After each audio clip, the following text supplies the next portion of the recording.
नागपुर में 400 एकड़ जमीन पर कथित रूप से लैंड जिहाद किया जा रहा है। आपको बता दें कि यह जमीन केंद्र सरकार के फॉरेस्ट विभाग की है, जिस पर पिछले 10 वर्षों से अवैध कब्जा जारी है।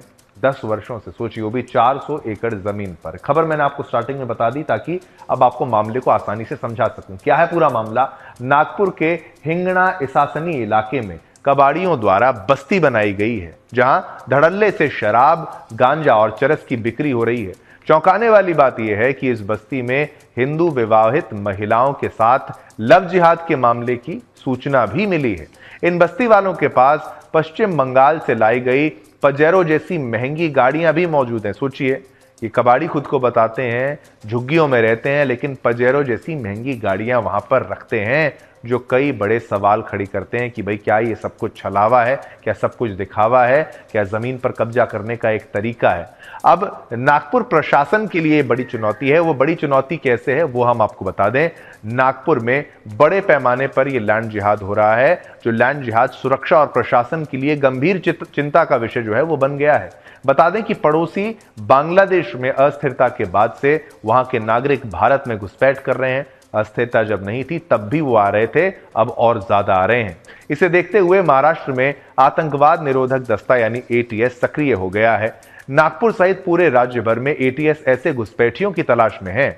इसी के तहत एटीएस नागपुर में तलाशी अभियान चला रही है और संदिग्धों की धरपकड़ की जा रही है। बता दें कि यह जांच अभियान देश विरोधी संगठनों द्वारा बांग्लादेश, महाराष्ट्र समेत भारत में अस्थिरता पैदा करने की साजिश रचने के संदेह पर शुरू किया गया था। और आपने ये भी देखा होगा कैसे सुदर्शन न्यूज ने प्रमुखता से मुहिम चलाई थी, घुसपैठिया मुक्त महाराष्ट्र की बात कही थी। और क्यों कही थी ये आप आज समझ पाएंगे कि अगर नहीं भगाया तो क्या हो सकता है। अब कैसे होती है भारत में घुसपैठ, आपको ये बता देते हैं। भारत में घुसपैठ का जो कारण है वो आपको बता देते हैं। बांग्लादेश से बंगाल और अन्य रास्तों से भारत में घुसपैठ होती है।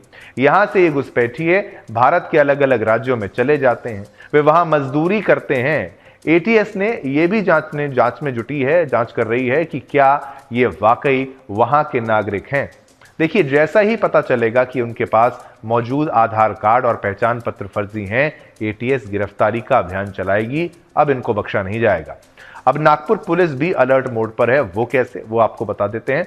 बांग्लादेशी घुसपैठियों की जांच के लिए एटीएस की तरह नागपुर पुलिस भी अलर्ट मोड पर है। स्थानीय पुलिस ने भी शहर के विभिन्न हिस्सों में पूछताछ शुरू कर दी है। अब वीजा लेके शहर में आए लोग अब क्या कर रहे हैं, इस पर पुलिस जांच कर रही है और उनका वीजा खत्म हो गया है नहीं, ये पता लगाने का प्रयास है। इसके अलावा पाकिस्तान, ईरान, अफगानिस्तान के साथ बांग्लादेश से आए लोगों की भी गहन जांच की जा रही है और ये जांच जरूरी भी है। तो देखिए, ये खबर हमने आपको इसलिए बताई कि भाई आप अब तो सचेत हो जाइए। आपको एक इस देश के, भारत के नागरिक होने के नाते अपनी लड़ाई जो है, लड़ाई का मतलब ये नहीं कि आपको हथियार उठाने, कम से कम आपको अपनी आवाज बुलंद करनी है, जिसका आपको अधिकार है, विरोध का अधिकार है, अपनी मांग को उठाने का अधिकार है। और यह आपके देश पर घुसपैठियों का कब्जा हो जाएगा क्या, और आप उसको बर्दाश्त कर लेंगे? अगर आप बर्दाश्त कर लेंगे तो आपकी आने वाली पीढ़ी के लिए आने वाला समय बेहद खराब हो सकता है, और ऐसा हम बिल्कुल नहीं होने देंगे, भारतीय नागरिक होने के नाते और राष्ट्रवादी होने के नाते। तो चलिए, खबर हमने आपको बताई और इस खबर पर पोल के माध्यम से जो प्रश्न पूछा वो प्रश्न भी आपके लिए बेहद जरूरी है। घुसपैठियों को भारत से खदेड़ देना चाहिए, भगा देना चाहिए कि नहीं, ये हमने आपसे प्रश्न पूछा सोशल मीडिया प्लेटफॉर्म एक्स पर। जनमत का ये प्रश्न आपकी टेलीविजन स्क्रीन पर। तो 90% लोगों ने कहा है कि हां, उनको भगा देना चाहिए।